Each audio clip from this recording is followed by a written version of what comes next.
Welcome everyone to a special episode of Kiwi Talks to review the Super Mario Galaxy movie, and I'm joined by some of the old Retro Studios crew. We have designer Kynan Pearson, environmental artist Brad Taylor and Eric Kozlowsky, and concept artist Jay Epperson. Thanks guys for allocating your time. Thanks for having us. Pleasure. So let's get into this. Overall thoughts. Who wants to start first?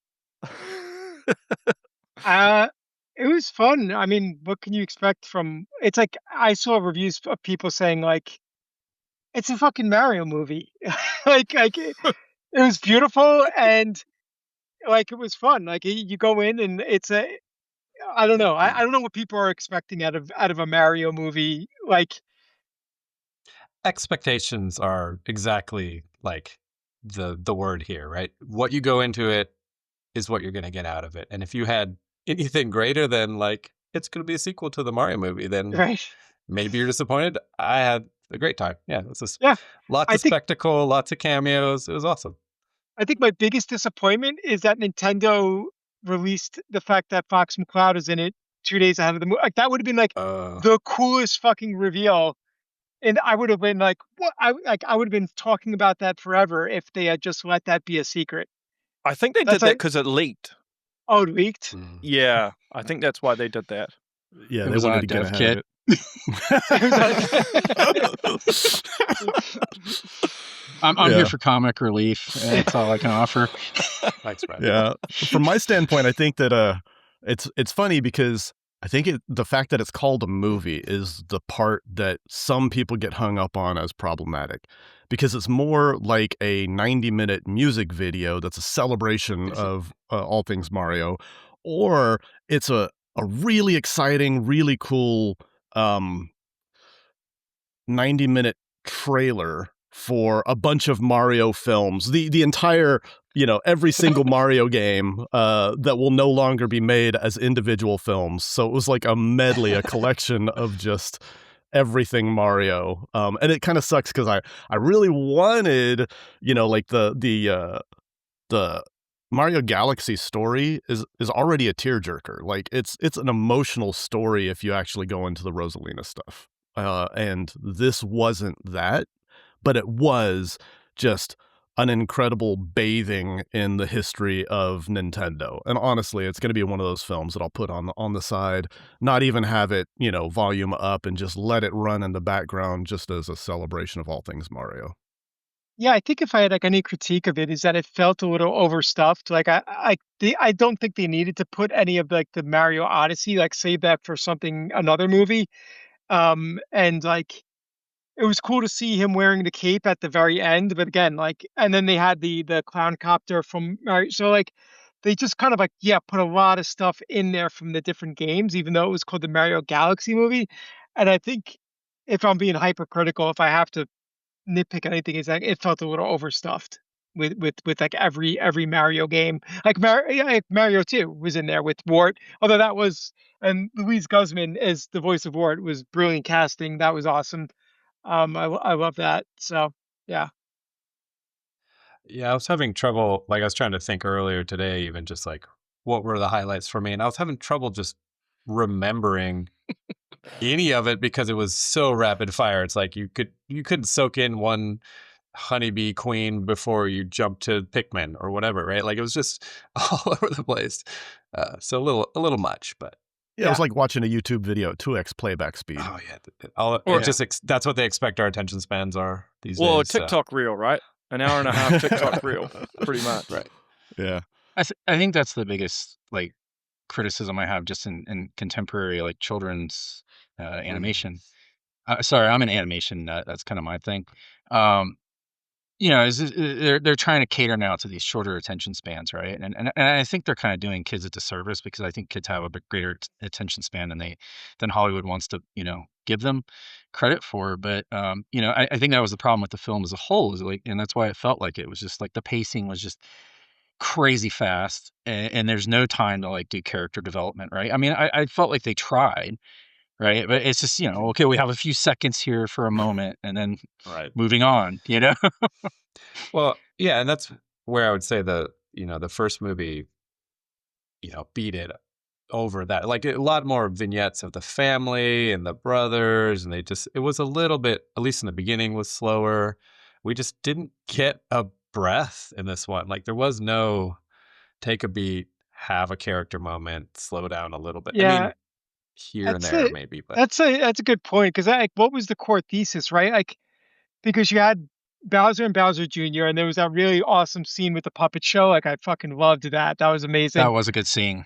Yeah, and then you had Rosalina and Peach, and so you have this kind of like familial kind of like theme, but they, like you guys were saying, they didn't really give it time to breathe. So like Bowser's kind of turn from good to back to bad was like really kind of like abrupt, and then you don't really get enough Rosalina and Peach to like, oh, they're sisters. Like that's right. I don't know if that was established in Galaxy at all. I don't remember. But no, so not at all. Yeah, so that like rewrites the canon right there, and they just kind of like, all right, we're on to the next scene. So yeah, it was a little bit kind of, I guess, hackneyed in that respect. They spent more time on the Robbie the robot. Right. Yeah. Half the runtime of the film. Pretty good. It was pretty good though. Which was great. I loved it, but it was like they spent more time on that than the relationship between Peach and Rosalina. So I kind of wonder if they came up with the idea of Easter eggs first and then came up with the story afterwards. I wouldn't be surprised. I wouldn't be surprised. What's weird is it almost feels desperate, like they thought they were never going to get another chance to make another Mario film, so they put every single thing, every big event from every major game, and just constant to like get it all in, because it was going to be their last chance. And I don't know if they're making another. It'd be awesome if they did. This one has already made $600 million. So I just don't know what their deal is with Illumination. Like maybe it was like something in the contract made Illumination feel. I don't know. Oh, right. That's all speculation. Two movie minimum or something. Yeah. But yeah, they gave very little time. Like there wasn't really any through line of like character arcs or character redemption, or like it just felt like a sequence of set piece moments back to back to back to back to back as fast as they could, reinforcing just all of the things that you've seen before and that you love, getting to finally see them, in high fidelity, in cinematic form. But yeah, it was weird. The Bowser stuff kind of like I thought it was going to be a redemption arc for him, and it was, and then it wasn't. And it's just like, okay, there was no growth. He's dead now. He's an undead dry Bowser. I mean, they might be well served by a reset with him anyways, right? You need him to continue to be a baddie if you're going to continue it at all. But yeah, it was a little bit forced. I think one highlight for me was like we got that brief change in styles with the Fox anime intro. Oh, yeah. That was I want that. A lot of that, please. I was just gonna say, Jay, like I think coming out of this, my biggest takeaway is that I really want a fucking Starfox movie. Yeah. Like 2D or 3D, because they nailed both really or well. Both. And mix them again. Yeah. And I like how they put to rest whether or not Fox has amputated legs. Because they point out like, oh, cool boots. They call them boots. So I was like, that is fucking funny that they went out of their way to dispel that internet myth that I didn't even pick up on that. Yeah. So I will say that I think Illumination will probably attempt to do more Nintendo movies as a result of this, I think, because they're pretty good with their budgets as well. Like apparently this movie only cost $110 million to make. That's wild, because it's already made over 600. Yeah. I mean, because it's gorgeous. Like it looks so expensive, like visually. Like it's just like, holy crap! Like the color, like it was like gorgeous. How much of the cameos was them just seeding the ground and like tracking eyeballs or whatever, just to see, we could do a Fox movie. We could do a... It feels like they want to do a Smash Brothers movie. Like that would be the natural extension. Just basically Wreck-It Ralph, Nintendo, all franchise it. And I mean, I can see that. I just hope that's later. Like, do the Marvel approach if you're going to do that. Let me get my Star Metroid Fox movie, my Star Yeah. Fox movie, Pikmin movie. Speaking of which, I was looking for it in the space project. There has to be a Samus gunship. Did Samus, you Yeah. guys? yeah, Is it in there? guaranteed, Yeah, it's in 100%. there. Saw it myself. Oh Yep. shit, I missed it. Damn it. And then also I was looking for Blue Falcon F-Zero. I was like, is that in there? But I was so quick, I couldn't see. I didn't notice any F-Zero references, but I haven't Okay. looked online to see if anybody else caught it. But they use the Prime 2 / Super Metroid Samus yeah. gunship. Of course, the Super Metroid gunship is the best gunship. Yep. That's cool. I do wonder if Um, they'd do a Smash Bros. One because like the Zelda one's going to be live action. So Yeah, and I don't know how the rights are distributed. Like if Nintendo can just have anybody else also make a Zelda or game like a film featuring Link in it. Who knows? But Yeah. I mean, the problem with the Smash Brothers. Sorry, kind of not to cut you off. Like, no, go for it. I mean, is it going to kind of? I mean, we've seen this with Street Fighter and Mortal Kombat, right? When you don't have a central character, then everyone's kind of sharing screen, and it, I don't know, becomes even more of a. I guess if they focused on Mario again and then did a Rocky story or something, maybe that Right. works, right? But I mean, kind of the fiction of Smash Brothers, and we're getting so far away from a Mario review. Yeah. is it's Toy Story. It's basically a kid that has a collection of all of his Nintendo toy figures, and so like Master Hand at the end is just basically the hand of the child that's slamming characters together and Right. all of that stuff. And so they could tell a Toy Story featuring Nintendo characters, kind of thing that would be, I mean, there's a film there that I could absolutely see. Yeah. But Yeah. I guess yeah. going back, sorry, to the Mario stuff, one of the things that I really did like was the section where they had when Peach left and Mario and Luigi just had the little vignettes kind That of was cool. in the guise of Super Mario World, where it was just showing little adventures, almost self-contained. Too bad the rest of the film was also that, just not in the same format. Right. Yeah, I mean, it was like, you got to see the frog suit, the Hammer Brothers with the 2 rows of bricks. Yeah, that was a really neat scene. And then they even threw in like Mario World sprites at the end when they were rebuilding Peach's castle. And then the scene where they're going fighting Bowser, they did the old school NES sprites. Which was pretty neat. So Yeah. a lot of like really creative use of the license, which I think is like probably the best takeaway, is that they creatively used the license really well. Like they went in all in, maybe too much. They needed a little bit of editing, but they gave you everything you kind of wanted. It's just they gave it all. So I Too wonder much, if too the- fast. I wonder Yeah. if the story would have had more moments to breathe if it was 30 minutes longer. Maybe the film just needed to be longer. Yeah, mean- it was a short runtime for sure. Yeah. That would. I mean, it feels like, and again, I'm not like this like Super Nintendo lore person or anything, but I feel like this is kind of new to Nintendo. This idea of like we're taking our IP, we're taking our franchises, and we're going to new media. So now we've got, Super Mario World or whatever it is, and what's the theme Universal. park? Universal, right? Yeah. Yeah, so you can tell they're like, okay, because when I first started, it was like, no, this isn't we don't want to do anything. We don't even want to touch a mobile phone. We just do what we do, and that's it. And we're not about story. We're just about gameplay, and they were very focused on those things. And now you can tell they're like, oh, well, there's all this other media, and we need to get into that. And I almost feel like this movie that they're still trying to find their legs. Like, how do we get into film? How do we, tie in with the theme park, and how do we get people interested in all these different franchises that we have, which it makes sense in this day and age. I just think they're just trying to find their way. I did see funny- an interview with Miyamoto where he said that there is going to be a huge portion of the population that are never going to own a Nintendo console. So it's important that they use other media as a way to exposing them to Well, it's say funny the 'cause I Mario rem- IP.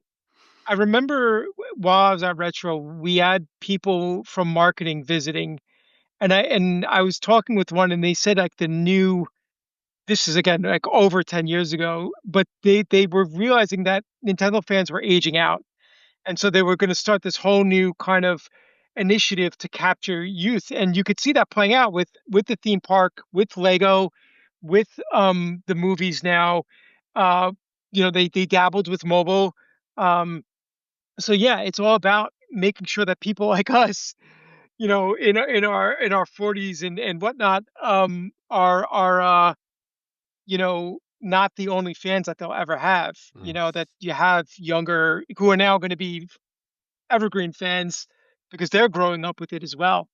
So I think that's kind of like playing out is like it's a kind of a blanket approach to capturing, like Brad was saying, like kids that are never going to touch a Switch, but they know. I mean, half the kids who watch this movie know Fox from Smash. They don't know him from Star Fox at all. So that's the thing is they have to reintroduce their stable of IP to a new audience in a new way because they're not going to pick up Star Fox 64 or the Star Fox SNES. But they're like, oh, I remember that character because I play him in Smash. Or even Mario Galaxy, right? Like, yeah. I mean, Right, they that's have the new release. I bought that from my son. I don't know that he's been as enamored as any of the other. I mean, I don't know how the new controls work without Wii Sure. controls, but this is kind of like it was kind of a weird pull generally to lead to that. I thought we'd get a Super Mario Brothers movie too versus kind of adding Galaxy. It's almost its own brand. It's kind of taking a decent deviation and away from like what is commonly known for Mario these days, I would think. It's funny you mentioned that because at the end of the first Mario movie, and you see the stinger, which was Yoshi's egg, I was like, oh, they're going to do a Super Mario World. It's going to be a bit Dinosaur Island. It's going to be at the Cape Feather. And then they kind of just gloss over that. They do like a little vignette where they show Yoshi in Brooklyn, which felt completely unnecessary. And then they're like, all right, we're done with that. Yoshi's here, and we're going to go, move on our way. So that was that felt like almost like we had an idea for where a sequel could go, but we decided to pivot. And so now we have to address that stinger. Yeah. That's what I was saying. It feels like that was the intention for like it. That would have been a whole other movie. So it's just basically almost like a self-referential trailer for what could have been. I did think that the joke worked for me, where all of a sudden it cuts back and Mario's like, "Well, I guess we'll never know." Yeah. And it was but overall, the whole film was a focus test to see which idea was going to land. Yeah. And it was cool to see Donkey Kong. They had him on the girders in that scene just a little bit. That was cool. And that was the only needle drop. I was super happy that they got away from the needle drops. There was no licensed music except for that one scene. Yes. Yeah. I hated that about the first movie. It took me out of the movie. And I loved that this movie, you got Star Fox music, you got Mario Galaxy music, Odyssey music. I thought that was awesome that they leaned into the 40 years of awesome Nintendo music. And I think that they did that really well because I think that did a disservice to Nintendo by having like Aha, Take on Me, and Beastie Boys, No Sleep Till Brooklyn. Like I hate when movies do that. It takes me out of it. And I know there's a vocal contingent of that opinion out there, but that's my strongly held belief that I do not like when media welcome to Eric's hot takes. Exactly. I agree with you. Put that as the title, like get a million views. That's going to be your new podcast, right? Yeah. Eric's hot takes. Seriously. I think Brian Tyler actually scored music for those scenes, and then they replaced them in post in the first movie with the licensed music, for whatever reason. Yep. But it is good to see that they at least took some of the criticism of the first movie and implemented it into the second. And obviously, they've introduced a whole bunch of new ones with this. But and it's weird, right? Because back to the criticisms, because I am not as big of an animation fan as like people like Brad is, but I do agree that animation is like a really strong storytelling medium, and it doesn't have to be watered down for kids. Like you get stuff like Secret of Nim or like Toy Story 3, which was like I was crying at the end of that. So like animation could like tell really touching stories, but I think also like um I don't know. I think with Mario, I think you're barking up the wrong tree if you want something like super deep. I think Mario's always had a paper thin story of giant turtle kidnaps princess and dude with a mustache shaves her. Like, Zelda is something I'm more nervous about getting right because it's got a deeper, richer lore and story. So TBD when we all recoup for that podcast.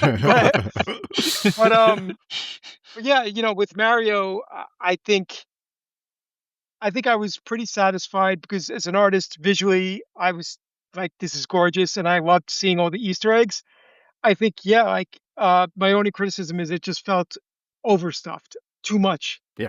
too much stuff. I would have liked to have seen a little bit of refrain on that, but yeah.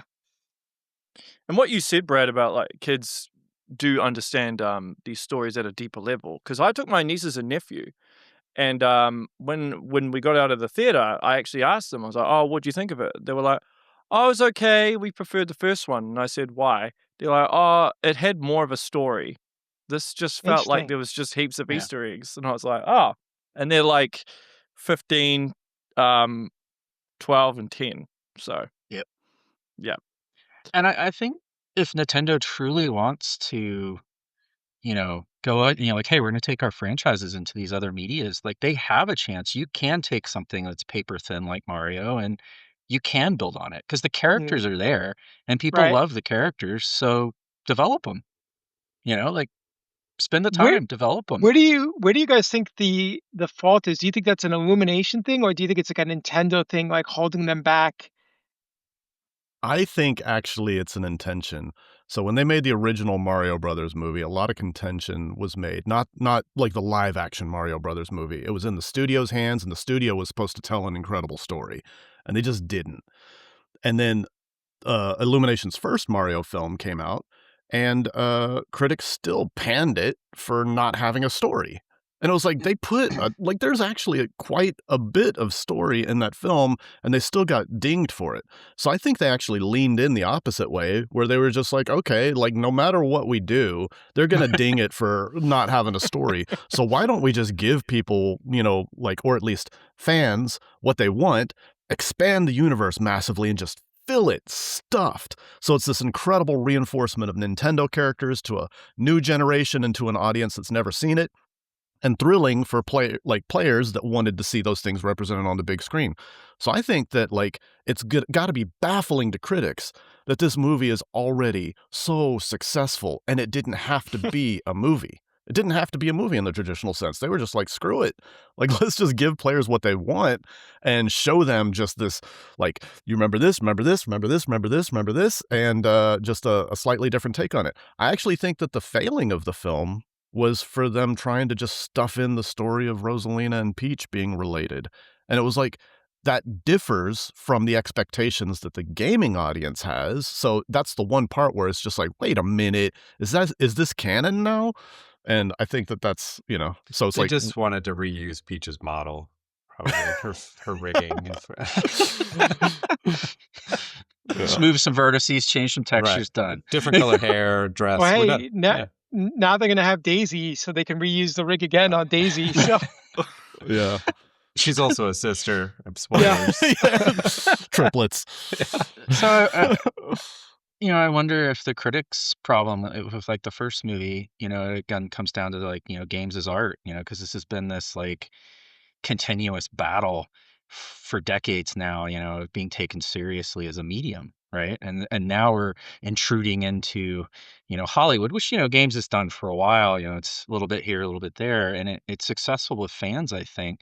But I don't think critics are ever gonna like respect us treading into, that territory. Or maybe I'm wrong. I don't know. well, it seems like not on movies, but on TV it has, because you have Last of Us, which did really well, Right, and right. and Yeah, Fallout is incredible.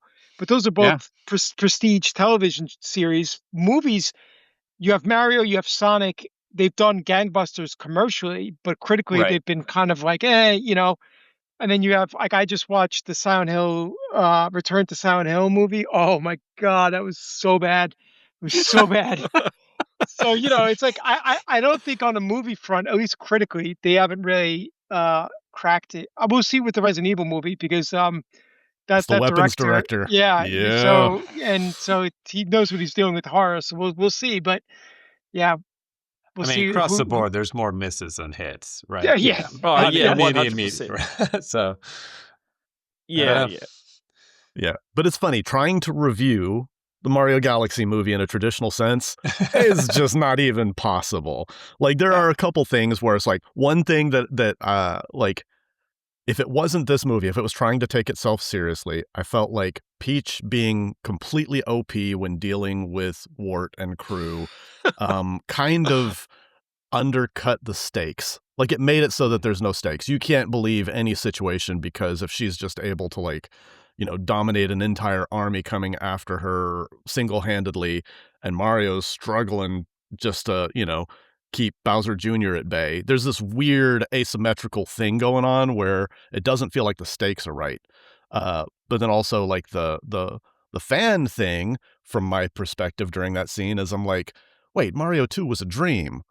So Wart and Birdo and Mouser are in the real world now, and like, so there's all these little things just as a fan, but also trying to watch it from the perspective of Yeah, I guess like Shy Guys and Ninja have been part of the stable like Yeah. of characters that at this point I guess the dream has been subcon has been retconned. Yeah. Um but I think the whole thing with Peach being OP, I feel like is a overcorrection of the many years of her being a damsel in distress. And so they Yeah. feel like they have to overcompensate by just making her like so badass that she can't fail, which I could see why you would yeah, do but that, but Invincible is flat yeah, and not it's flat. interesting too, Yeah, right? totally. When we entered that casino, I was like, "Oh, is this Waluigi Wario coming up or something?" It kind of had a pinball-esque, but thankfully no. So I guess the real question is, where do they go from here? Because they already put every Mario game in, so is it going to be based on the next Mario game? Is it Mario Wonder? Is it Waluigi? Or yeah, are Wario? they in it? Did they trap themselves, right? Because they went movie to even bigger movie. You can't go back small, right? Like, or I think Maybe that would be probably the better will after story. this. I mean, maybe they just go original and they just use elements from the games as visual aids, kind of like they did here, where they threw in the T-Rex from Odyssey, just as a visual gag. So they did put a little bit of Yoshi's Island in there with the babies. Super So I Scope. think Super Scope is in there, which was a cool callback to the original live action as well, because they used the Super Scope to turn people into monkeys in New York City in that movie. But yeah, I think to your point, Kynan, I think if they go forward, maybe an original story that then just pulls the visual elements of the different games. I did see a Did you- report of them. Well, it was whether it was a leak or whatnot, but they're thinking of doing a Luigi's Mansion movie. So Well, that rather would be than doing cool. another Mario, they might just do Luigi's Mansion instead, as a bit of a breather, maybe. October Yeah. release. Calling it now. I mean, they were supposed to be doing the Donkey Kong movie, right? Oh, that's right. Yeah. I think the aim is to do one Nintendo film a year. So next year is Zelda, then I think it's DK, and then Luigi's Mansion. I'm guessing. I'd be down with that. Across Yeah. different studios, right? Zelda's not. Zelda's the only Illumination. one that's outside. Zelda's I was think Sony. Illumination might be doing the the others. others. Yeah, but we don't know. I think anything in the Mario universe will be done by Illumination. Yeah. But maybe, I mean, the only movies that I would say would probably benefit more from live action would be Zelda and I guess maybe Metroid, possibly Fire Emblem, maybe. But I think just because they usually have a deeper narrative.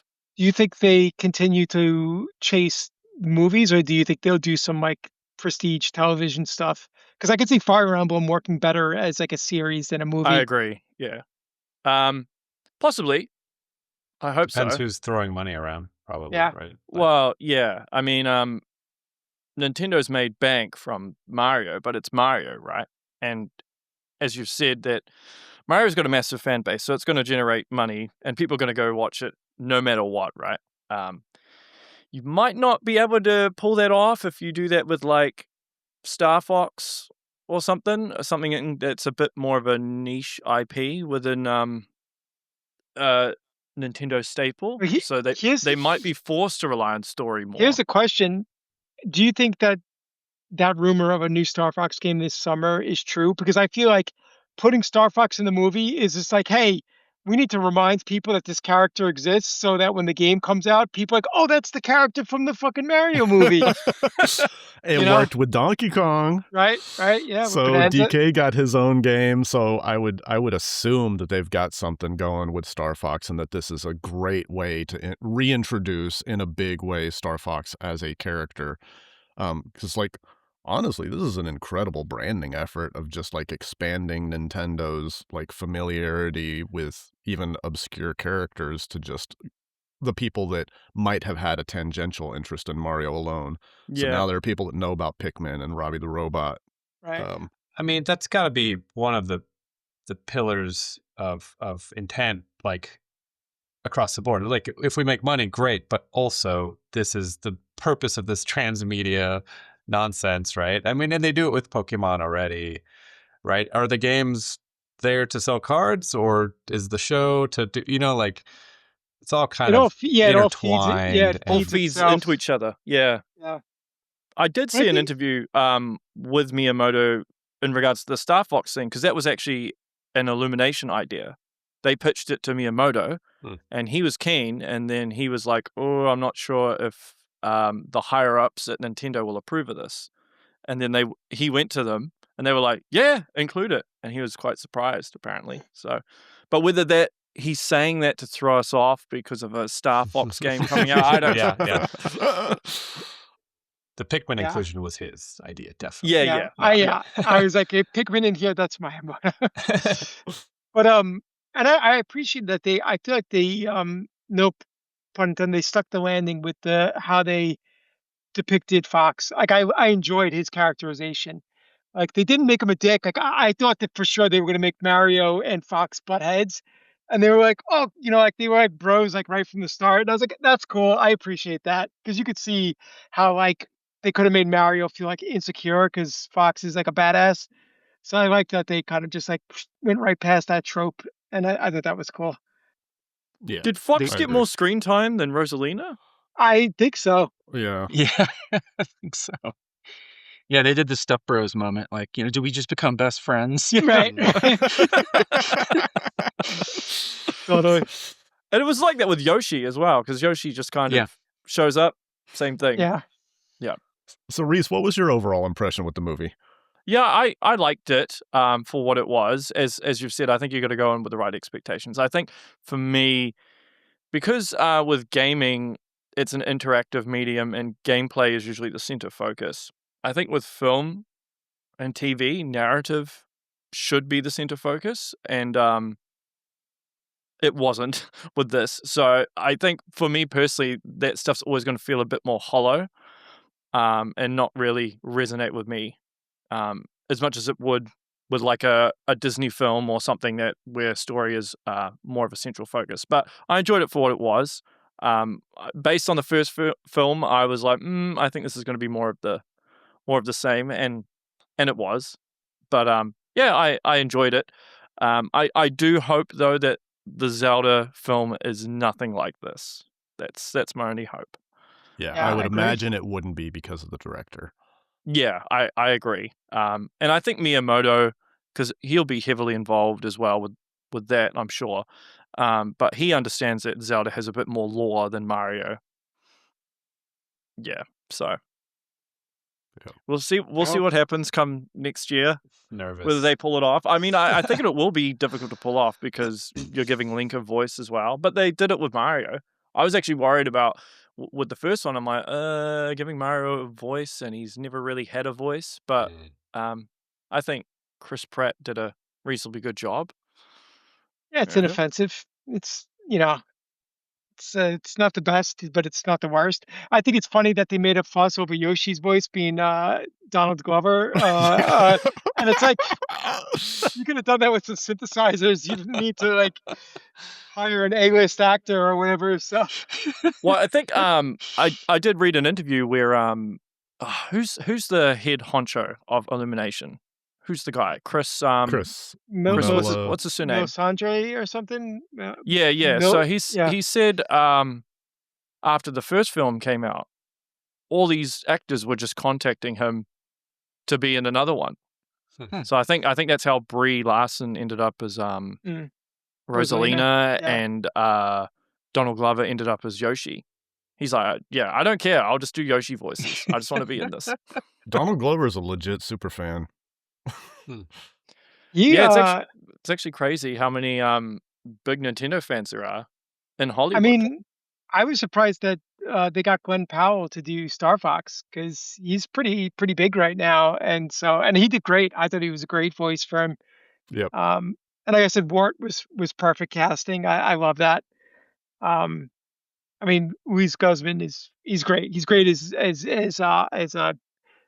Gomez Adams and all that in Wednesday. So I was happy to hear him. Here's a question for the artists. Can you watch the movie and not pick apart the animation or any of the art? Like, do you home in on certain aspects of that, or are you just able to take it as it is? So like any like 3D animated movie, I have to watch twice. Because like the first time I go, I just watch the visuals and I'm like, oh, they did that. Oh, look at this, and oh, they rendered that, and so then I'll usually go the second time, or the first time I go and I force myself to enjoy it, and then the second time I go and pick it apart. But I was gonna ask Kaz actually, because I really thought the one thing that stood out to me in this movie was how much subsurface scattering they were doing, because the characters like Bowser at times and Yoshi, a lot of the time they feel like gummy bears. Right? Because like there's so Yep. much subsurface scattering happening. And I don't know if you remember this, but I remember they were like telling us on DK like how, this is like the only art direction I got from Japan was that, if it felt like you could eat it, then that means it has really good appeal. And I was wondering like how much of that maybe came into this like just insane amount of subsurface scattering that was happening on the characters. It's funny. I hadn't thought about that, but now that you mention it, like the one thing that if I could describe the movie, it looked like candy. It was so bright and colorful. Yeah. So that tracks completely for sure.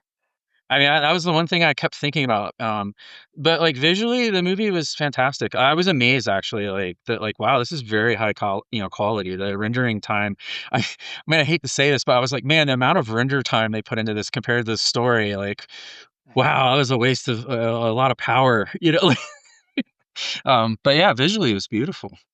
Yeah, I think to your question, I look at some things like if it sticks out, then I'll scrutinize it. But for the most part, everything was so well done that there wasn't really very many opportunities to scrutinize. Like there was one point where I was like looking at the size of like Peach's head, and I was like, that's like pretty exaggerated. And then like the way they did her lips because they're so like stylized in a way, and like the translation from like the game to the 3D was a little off-putting in a way, but that's like minor. Those are the only things that come to my mind that I was like really looking at. Like, and the other thing that I was kind of looking at was the R-wing, because it's like always interesting how they interpret the R-wing because its original design on the SNES of being just like 5 polygons to like how they tech it out in modern media.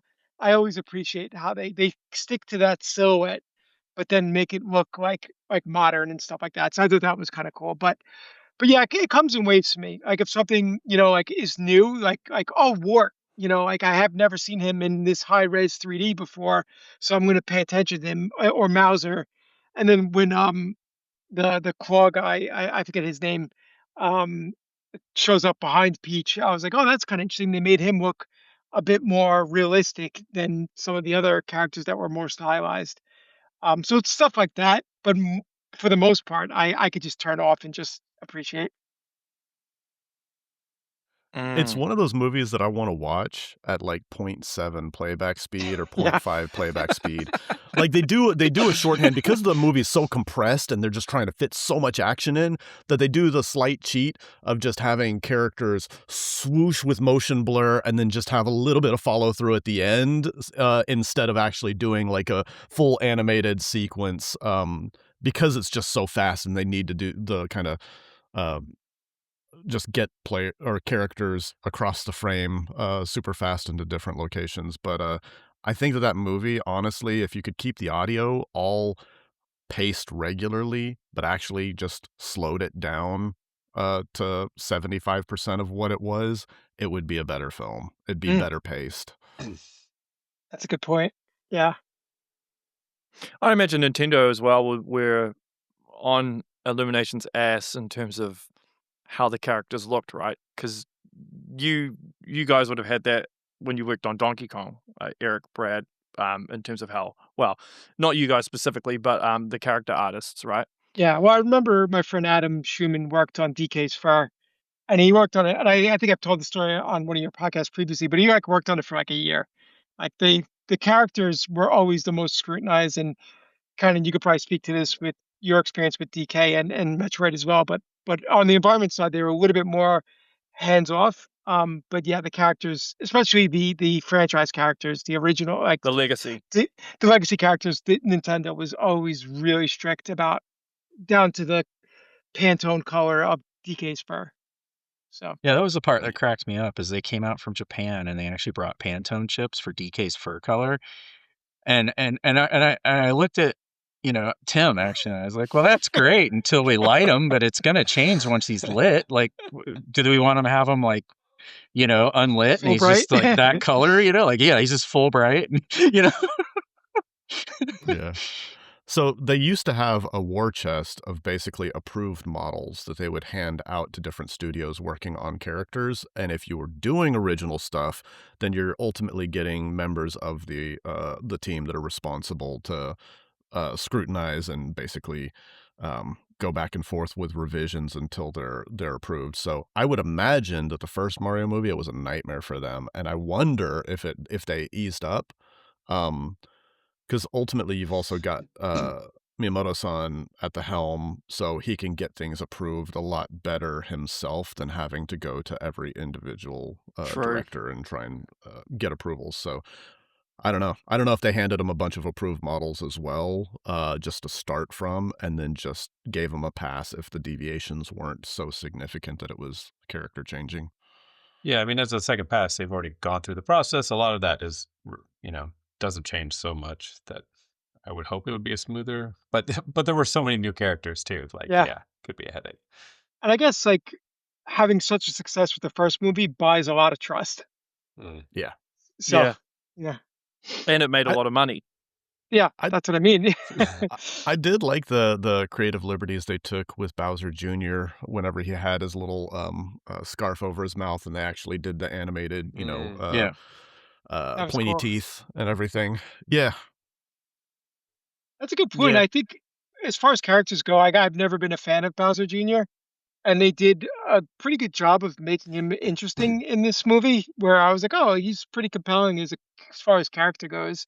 I mean, Sunshine is admittedly not my favorite 3D Mario game. I think that I'm not treading new ground by saying that, but I think this movie did a pretty good job of fleshing him out.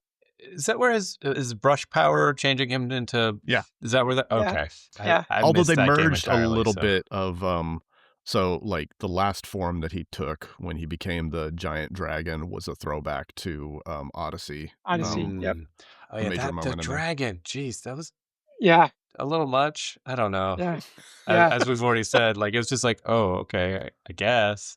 But yeah, the ink powers was a throwback. Yeah, I just to kept getting Sunshine. Epic Mickey. I'm like, that's not the right franchise. Dude. Like, So I worked on Epic Mickey, and I was having like PTSD when he was like messing with the paint. I was like, oh shit, not that. yeah. Yeah. I did love the Game & Watch throwback. That was cool. Oh, yeah, gosh, yeah. Yeah, that was cool. So I That just had was a thought. One for one model. I just had a thought about where they could go with Mario 3 is the Koopalings. Yeah. Yeah. bring the Koopalings into The it, whole which would family. be cool. Another Yeah. family story. Then that you'll they have don't less flesh out. story because Yeah. there'll be even Yeah. more characters, Well, the right? thing is, I think they retconned the fact that the Koopalings are Bowser's kids. I think they're just like They're their Koopas, own but thing now. yeah, but they're not Bowser's children. They're So, related to Rosalina, probably. yeah, right. I just hope that they end up doing maybe taking elements from a couple things, but like I would love to see Cappy and the psychological horror that gets introduced with possession. Yeah. Some Because they Mario did have Wonder hallucinations. They had 3 Odyssey things. They had the Tostarina, the sand, and then they had the dragon, which I told you I forgot about, and then the T-Rex. The T-Rex. Yeah, T-Rex. Yep. Yeah. Yeah, to your point, Eric, of like trying to see what they do with the ship. The T-Rex is another one. I was like, okay, cartoon world, but this is supposed to be a realistic T-Rex, I think. Where are they gonna split that like style line? But worked out. Yeah, but that was always my biggest issue with Odyssey was when they went to New Donk City and having all of like the realistic humans felt so anachronistic. Yeah, I was like, come on, like this is why. But I don't know. Anyway, it really hits for a lot of people. That might just be an us problem. Like, yeah. I think that's a lot of people love New Donk City in Odyssey, and they think it's the best part of the game. The gameplay, the whole song scene with Pauline. I just make all the human characters look how Pauline looks. You know, like stylize them in a way that was my only thing. So like, yeah, that seeing that dragon at the end was a little like, you know, like So I had heard that basically the art direction in Odyssey was supposed to be much more stylized, shifting through the different styles of the game, and Mario would be reinterpreted, and I think something happened and they just changed it. But yeah, like I think that there was a huge negative reaction to just the New Donk City stuff at the beginning when Odyssey got announced. But I think after people played it and over time and like, am I wrong? Isn't it one of the most successful Mario games ever released, like from a sales perspective? Plus, it's the most relevant and modern for younger audiences that didn't grow up with just constant Mario releases. Now they come out once a console generation, unfortunately. But I mean, it's released with the Switch. It doesn't hurt, right? Yeah. Like, but the crazy thing is that game is 9 years old already. I know. And so it's like if you were a kid who was like 10 years old when you play that, you're entering college now. Do you still give a shit about Mario? You know, like, are you still waiting for the sequel? Yeah, exactly. you gotta wait a couple more years, I guess. Yeah. Well, we got Mario Wonder, but you know, the separation between 2D, 3D is. But the Mario IP is always evergreen. Front and center, right? Like, there's always some sort of Mario game every year, so you can't really escape it. Yeah. What did you guys think of the score overall? Brian Tyler's score, the music. I preferred it to the last one because they actually used real familiar music and to showcase various moments. But I think, Eric, you had talked about that earlier. Yeah. I mean, again, like hearing the Starfox theme, I was like, my biggest takeaway is like Starfox.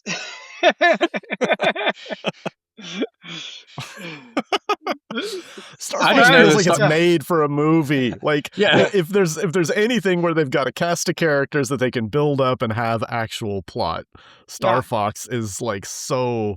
It's the perfect time for it. It's Star Wars with anthropomorphic animals, like pretty much. Like, so Kaz, do you have a Starfox tattoo?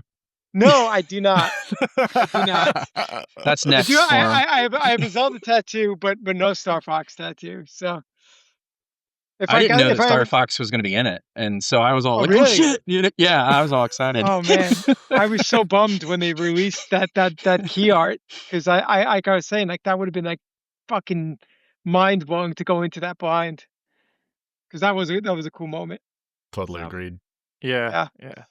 I think we will see more cross-promotional stuff. And Kynan, we talked about this during the Donkey Kong Bonanza review, right? Where Nintendo seemed to be putting themselves in a position where they're cross-promoting franchises across Yeah, like if you look at the different cast media. of Mario Kart, they've added, Link and other characters over time. So it is the Avengers. It's the smashification of just basically all Nintendo franchises across the board. Anything that is appropriate for the thing that they're doing is an opportunity for them to basically help each other and give a lift to the other franchises. They could make It's the multiverse. a Mario Kart movie. I just watched F1 with Brad Pitt, and I was like, hey, there you go. You could make like a Mario Kart movie in that style. Yeah, I'd be like, down for that. they were riding on the motorcycles in Right. Toast Oh, Arena. Yep, that's right. Yeah. So, and they had And the they- Mario Kart Kart in the scene, first yeah. movie. So I think that you're just gonna see references to Mario Right. Kart. I'm surprised they didn't have like a Mario teaches typing reference or something. Well, it was probably in there somewhere in the background. Like Yoshi was going over to a console when they're in the space station, and Mario's like, "No, Yoshi, here's how you type."